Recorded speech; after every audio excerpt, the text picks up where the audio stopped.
या पॅकेजवर क्लिक करायचं आहे, राईट क्लिक करायचं आहे, न्यू क्लास. हा क्लास कोणता असणार आहे? आपण आता प्रोग्राम करणार आहोत काउंट इव्हन नंबर्स. म्हणजे त्यासाठी सगळ्यात पहिल्यांदा आपल्याला काउंट इव्हन असा COUNT काउंट अशा नावाचा आपल्याला एक क्लास तयार करायचा आहे. मेन मेथड घ्यायची आहे फिनिश. मेन मेथड मध्ये आपल्याला काय करायचं आहे? सगळ्यात पहिल्यांदा एक ॲरे डिक्लेअर करायचा आहे ज्यामधील आपण इव्हन नंबर काउंट करणार आहोत. इथं ARR नावाचा आपण ॲरे घेऊयात ज्यामध्ये काही व्हॅल्यूज असतील जसे की 3, 4, 5, 6, 8, 12 अशा प्रकारच्या व्हॅल्यूज असतील. दुसऱ्यांदा आपल्याला काय करायचं आहे? Integer count. इंटिजर काउंट हा व्हेरिएबल डिक्लेअर करून घ्यायचा आहे ज्यामध्ये सध्या 0 ही व्हॅल्यू असेल. 0 ही व्हॅल्यू का टाकली तर की काउंटची व्हॅल्यू 0 पासून 1, 2, 3 जितके इव्हन नंबर असतील त्याप्रमाणे ती वाढत जावं म्हणून आपण काउंटची व्हॅल्यू 0 ठेवलेली आहे. त्यानंतर आपण काय करणार आहे? For loop. फॉर लूप का घेतलंय आपण? फॉर लूप त्यासाठी घेतलंय की आपण ॲरे मधील सर्व व्हॅल्यूजला फेच करणार आहोत आणि मग चेक करणार आहोत की आपल्या ॲरे मध्ये कोणते आणि किती इव्हन नंबर आहेत. आता आपण काय करूया? इंटिजर नम हा एक व्हेरिएबल डिक्लेअर करूया ज्यामध्ये ARR च्या व्हॅल्यूज असतील. म्हणजेच नम ऑफ 0 म्हटलं तर नम ऑफ 0 किंवा नम मध्ये ॲरेची पहिली व्हॅल्यू, नम मध्ये ॲरेची दुसरी व्हॅल्यू, अशा प्रकारे नम मध्ये ॲरेच्या सर्व व्हॅल्यूज येतील. तर आता काय करायचं? मी ज्यावेळेस नम प्रिंट करतो किंवा नमशी ऑपरेशन करतो नम या व्हेरिएबलशी त्यावेळेस ॲरे मधील व्हॅल्यूजशीच ते ऑपरेशन होणार आहे. मग आता चेक करताना मी ॲरेला चेक केलं काय किंवा नमला चेक केलं काय, दोघांचा अर्थ तेच असणार आहे.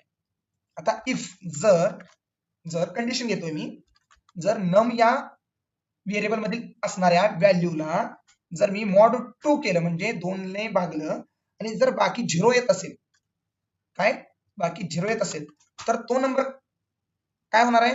इव्हन नंबर असणार आहे. जर इव्हन नंबर असेल तर आपल्याला काय करायचं? इव्हन नंबर काउंट करायचा आहे. ही व्हॅल्यू नम मधल्या व्हॅल्यूज पूर्ण होऊपर्यंत आहे. तर त्यासाठी आपण काउंट प्लस प्लस घेत आहोत. समजा कंडिशन चेक झालेली आहे, नमला 2 ने भाग दिलाय, बाकी 0 येते. असे कोणकोणते नंबर आहेत? 4, 6, 8 आणि 12 हे ते नंबर आहेत जे नम मध्ये पण आहेत आणि त्याला 2 ने भाग दिल्यानंतर बाकी 0 येते. तर त्याप्रमाणे काउंट हा 1, 2, 3, 4 अशा प्रकारे वाढत जाणार आहे. या प्रोग्रामचा वापर केल्यानंतर आपल्याला ॲरे मधील किती व्हॅल्यूज इव्हन आहेत ते आपल्याला कळेल. तर त्यासाठी आपल्याला लूपच्या बाहेर पडायचं आहे. लूपच्या बाहेर आपल्याला प्रिंट करायचं आहे. काय प्रिंट करायचं आहे?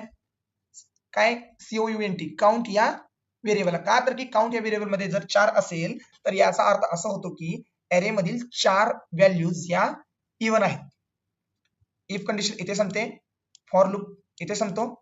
आपल्याला फॉर लूपच्या बाहेर पडायचं आहे जिथे आपण काउंट या व्हेरिएबलला प्रिंट करणार आहोत.